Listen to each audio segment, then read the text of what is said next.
मैं चंद्रभूषण तिवारी, दूथा दल संस्कृत महाविद्यालय मझौलिया, पश्चिम चंपारण।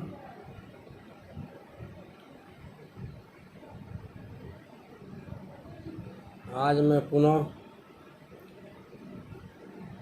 उप शास्त्री के द्वितीय खंड के छात्रों को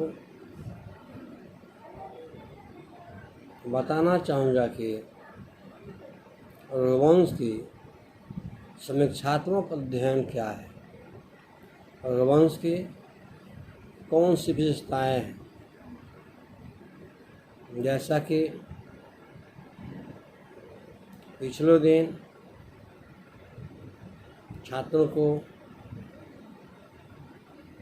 मैंने बताया था कि रघुवंश का अर्थ क्या है। रघुवंश के अंतर्गत कितने वंशों का अध्ययन किया गया है, ये राजा मुख्य रूप से कौन कौन है, रघुवंश में कितने सर्ग हैं, इस संदर्भ पर कल मैंने प्रकाश डाला था कि रघुवंश और रघुकुल के पूर्ववर्ती राजाओं का वर्णनों का संग्रह है। रघुवंश में 19 सर्ग है। 19 सर्गों की जो मुख्य घटना वस्तुएं हैं उन पर हमने विगत दिनों प्रकाश डाला था।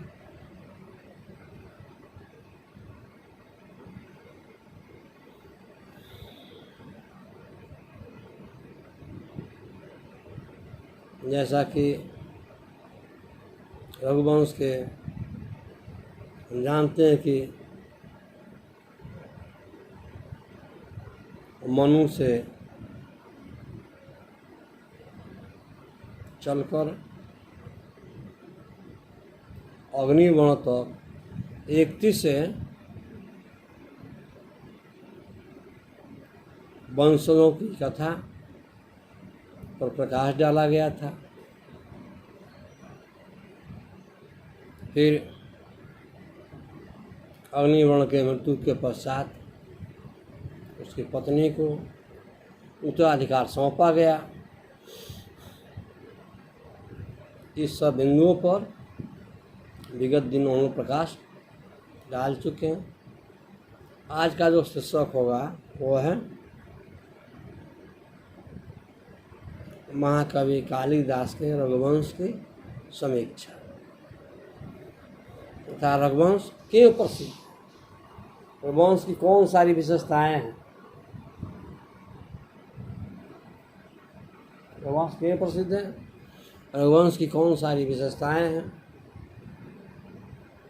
रघुवंश महाकाव्य में कहाँ कहाँ अर्थ गंभीर, पदलालित और चमत्कारों को चमत्कृत करने का कवि ने सुअवसर प्रदान किया है। तो आज के कक्षा में हम वो रघुवंश की समीक्षात्मक अध्ययन पर कुछ चर्चाएं करें।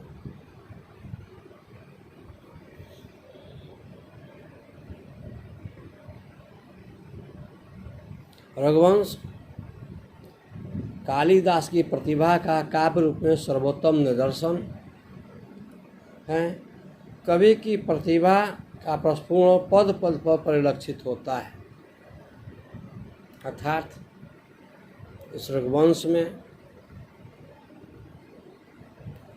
कवि कालिदास ने अपने लेखनी का चमत्कार पग पग पर प्रदर्शित किया है।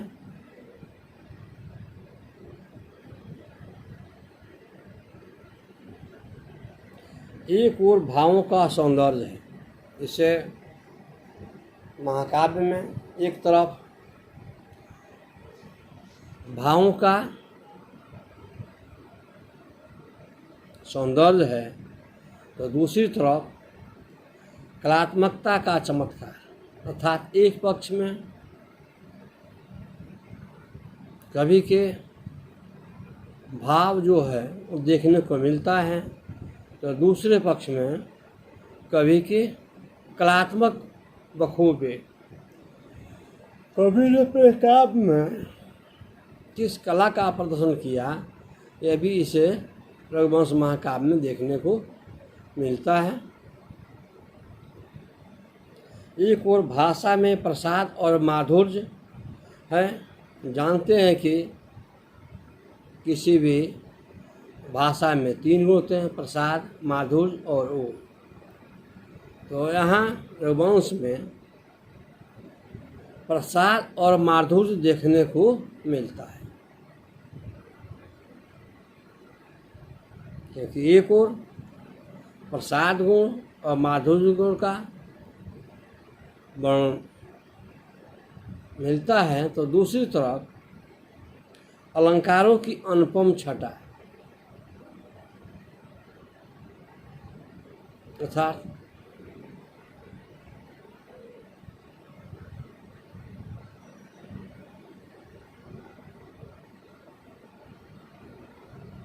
हम जानते हैं कि हमारे कवि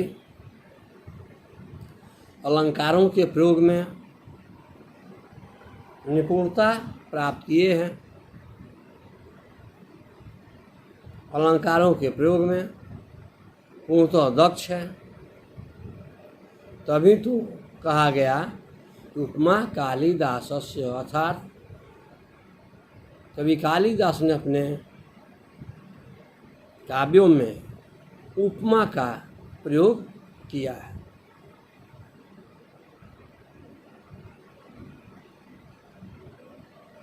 एक और वाच्यार्थ की मुख्यता है, वाच्यार्थ वाच अर्थ की प्रधानता है, वाच अर्थ की प्रमुखता है, विशेषता है। तो दूसरी तरफ व्यंग्यार्थ का अपूर्व संयोजन, अर्थात रघुवंश महाकाव्य में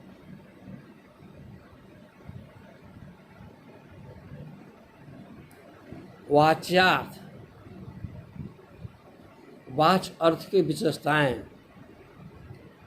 और दूसरी तरफ व्यंग्यार्थ की प्रधानता है। मत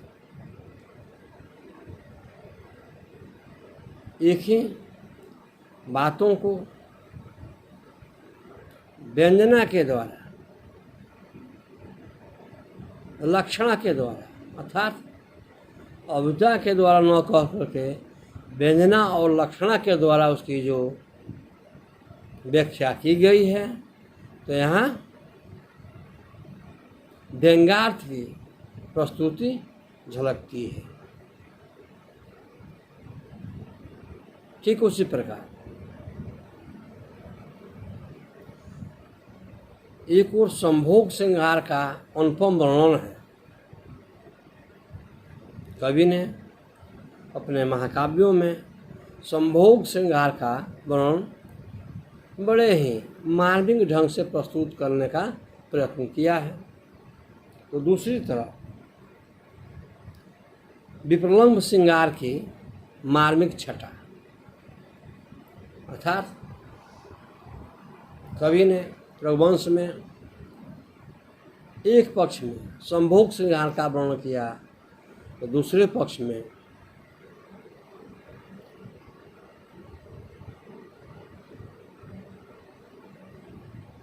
व्यंग्यार्थ का अपूर्व संयोजन। एक और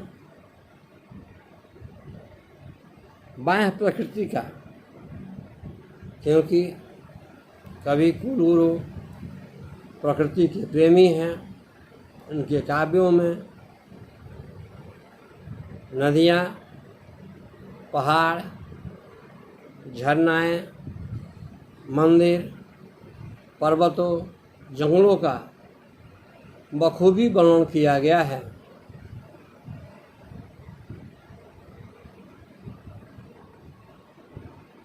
तो दूसरी तरफ अंतः प्रकृति का तात्विक विश्लेषण, अर्थात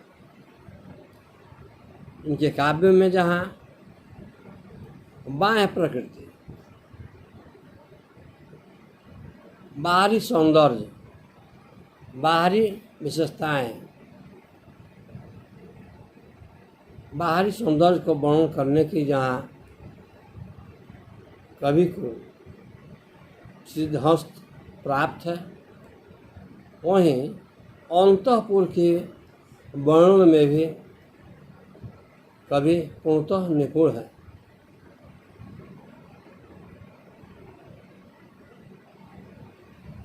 एक ओर आज इंदुमती के प्रेम का चित्रण है इस रघुवंश महाकाव्य में।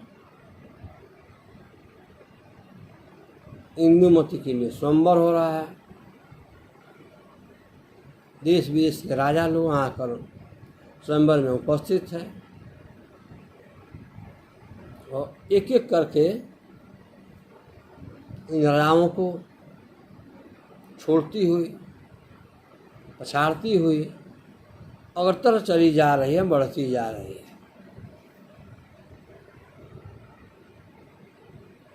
क्योंकि इंदुमती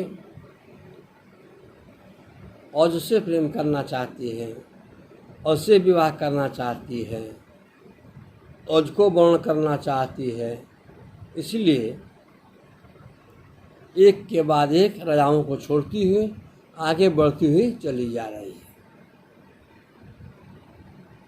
क्योंकि औज और इंदुमती का प्रेम दर्शाया गया है।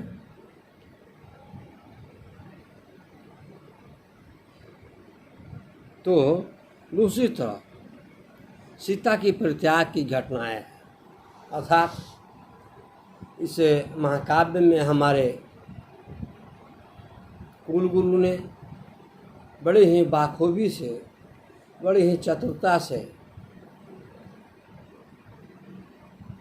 अपनी लेखनी के द्वारा एक तरफ औज और इंदुमती के प्रेम का वर्णन किया है, तो दूसरी तरफ सीता का परित्याग, अर्थात सीता को परित्यक्त किया जाता है, राजमहल से उसे निकाला जाता है। कभी 14 वर्ष के लिए राम के साथ जंगल में, तो कभी एक लोकापवाद के कारण, लोकापवाद से बचने के कारण फिर जंगलों में वाल्मीकि के आश्रम में वो आश्रिता, वो अबला अपने समय को व्यतीत कर रही है। यह हमारे कवि की बखूबी है, विशेषताएँ हैं। उन्होंने अपने महाकाव्यों में एक तरफ तो इंदु और औज के प्रेम सौंदर्य को दर्शाता है, तो दूसरी तरफ सीता के परित्याग की घटनाओं को भी उल्लेखित कर डालते हैं। यह हमारे कवि की विशेषता है। एक और दिलीप आदि का तपोमय जीवन है, तो दूसरी ओर अग्निवर्ण का घोर विश्वास इस महाकाव्य में दिखाया जाता है।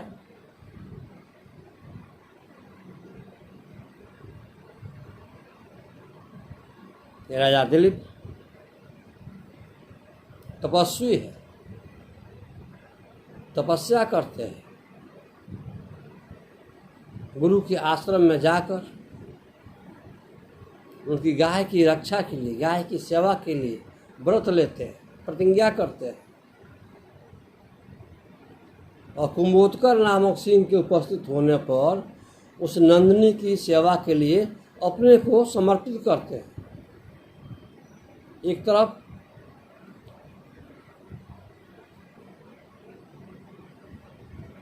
राजा दिलीप का तपस्या, नंदिनी के रक्षा के लिए अपने जीवन का समर्पण, तो दूसरी तरफ उसी परिवार के, उसी वंश के अग्निवर्ण का घोर विलासता, घोर विषयासक्ति, जिससे कुल में मनु जैसे प्रतापी राजा थे, दशरथ जैसे राजा जिनकी 10 इंद्रियों पर विजय होती थी, राम जैसे आदर्श राजा का जिस वंश में वर्णन किया गया है, उसी वंश के अंत में 31वें वंश में जो अग्निवर्ण की विषयासक्ति को कवि ने बड़े ही बखूबी से चित्रित किया है। अर्थात हम कह सकते हैं कि कवि ने अपनी पैनी लेखनी के द्वारा एक ही महाकाव्य में 2 बिंबों को प्रस्तुत करने का सफल प्रयत्न किया है। जैसा कि एक तरफ दिलीप की तपस्या और दूसरी तरफ अग्निवर्ण के विषयासक्ति, कामासक्ति।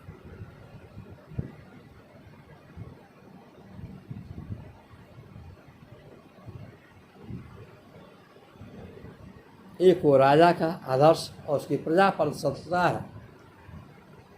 राजा राम आदर्श है, राजा दशरथ आदर्श है, दिलीप आदर्श राजा है, मनु आदर्श राजा है,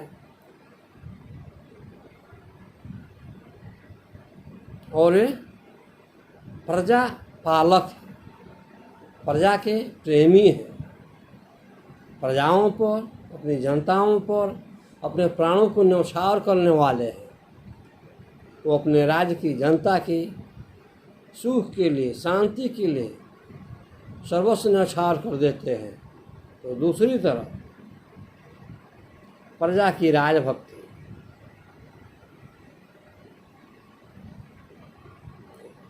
उसी राज्य में राजा प्रजापालक है, तो उसकी प्रजा भी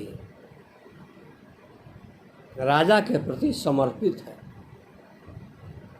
राजा के आदेशों के प्रति समर्पित है, राजा के राज के प्रति समर्पित है, या राज की सुरक्षा के प्रति समर्पित है। यह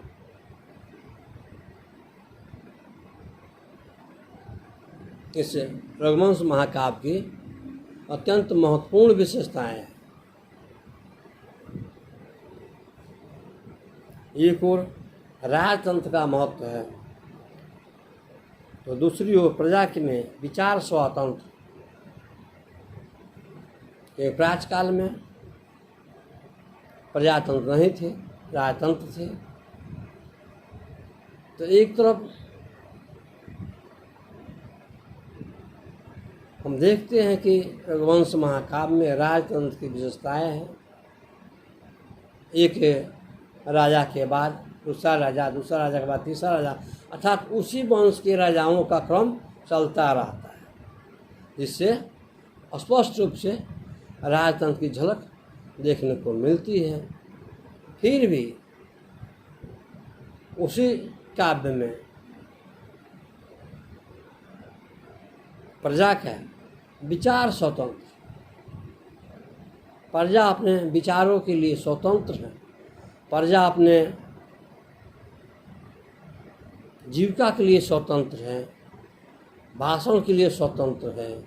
यह उसे राजतंत्र की प्रथम विशेषता कही जा सकती है, क्योंकि राजतंत्र में प्रजा को बोलने का अधिकार नहीं है, अपनी भाषा की स्वतंत्रता का अधिकार नहीं है। परंतु इस रघुवंश महाकाव्य में राजतंत्र होते हुए भी प्रजा अपनी भाषाओं के लिए, अपने कार्यों के लिए, अपने विचारों के लिए स्वतंत्र है। यह भी इसे महाकाव्य की विशेषता कही जा सकती है।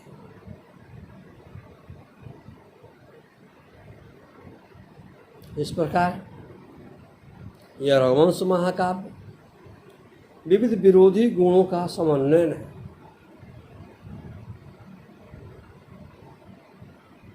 सबों का सम्मिश्रण है। कहीं दार्शनिक पांडित्य प्रदर्शन है तो कहीं काव्य शास्त्रीय वैदुष्य,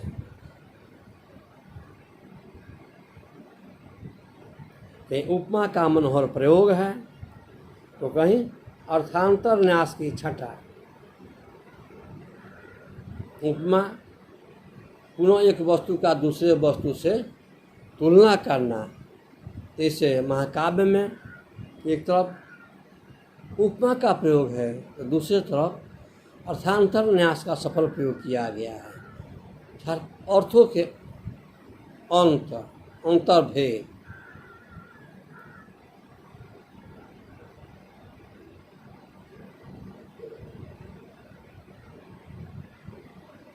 कहीं इस महाकाव्य में वर्ण वैशिष्ट देखने को पर्याप्त रूप से मिलता है तो कहीं कल्पना की ऊंची उड़ान, अर्थात कहीं कहीं कवि ने अपनी कोरी कल्पनाओं को प्रस्तुत करने का प्रयास इन काव्यों में किया है और कहीं कहीं पर वास्तविक के गुणों का भी वर्णन दर्शव्य होता है।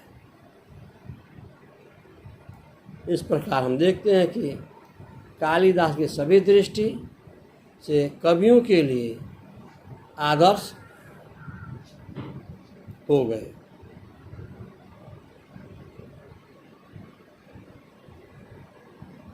अर्थात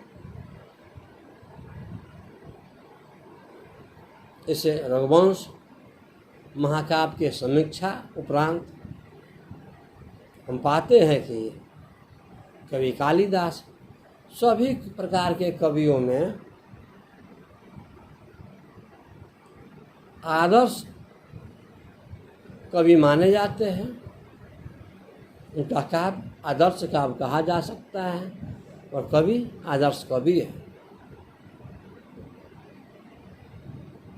रघुकार कालिदास ने इसे वैशिष्ट के कारण, इन्हीं विशेषताओं के कारण कवियों आलोचकों का कहना है कि क इहम रघुकार्य न रमते।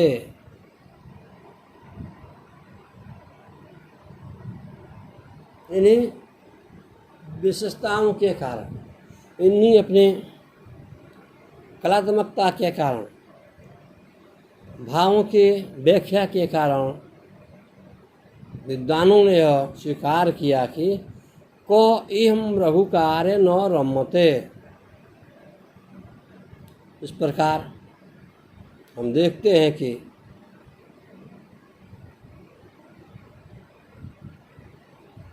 महाकवि कुल गुरु के रघुवंश महाकाव्य का अध्ययन से अनेक प्रकार की विशेषताएं झलकती है जो हम सभी छात्रों के लिए, अध्यापकों के लिए और विद्वत जनों के लिए हृदय ग्राह है। यदि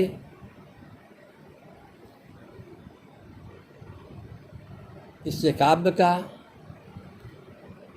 समुचित अध्ययन आज भी किया जाए तो आज के वैश्वीकरण के युग में, आज के भागा भागी के युग में, जहाँ एक व्यक्ति एक दूसरे को पीछे छोड़ने के होड़ में आगे बढ़ता रहता है,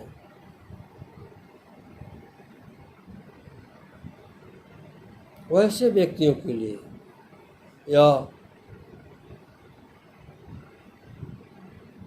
रघुवंश महाकाव्य एक मेरुदंड साबित हो सकता है। एक उदाहरण के रूप में प्रस्तुत किया जा सकता है, क्योंकि यह वही महाकाव्य है जिसमें एक ब्रह्मचारी राजा से याचना करता है कि मुझे गुरु दक्षिणा के लिए इतनी स्वर्ण मुद्राएं चाहिए। और जब राजा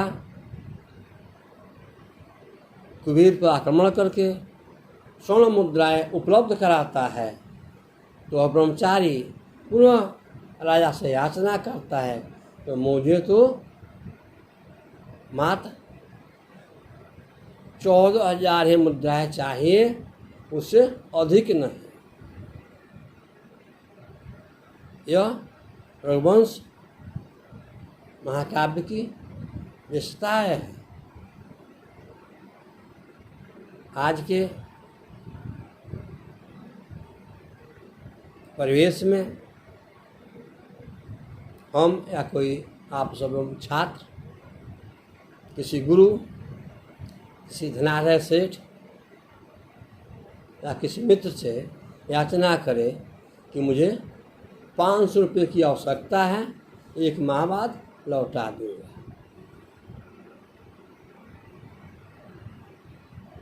गुरु यह कहे, मित्र यह कहे कहीं 500 मेरे पास खुले नहीं है, 2,000 ले जाओ, फिर अपना काम करके मुझे लौटा देना। तो आज का वह ब्रह्मचारी, आज का यह छात्र क्या उस कौत्स के समान खड़ा उतर पाएगा?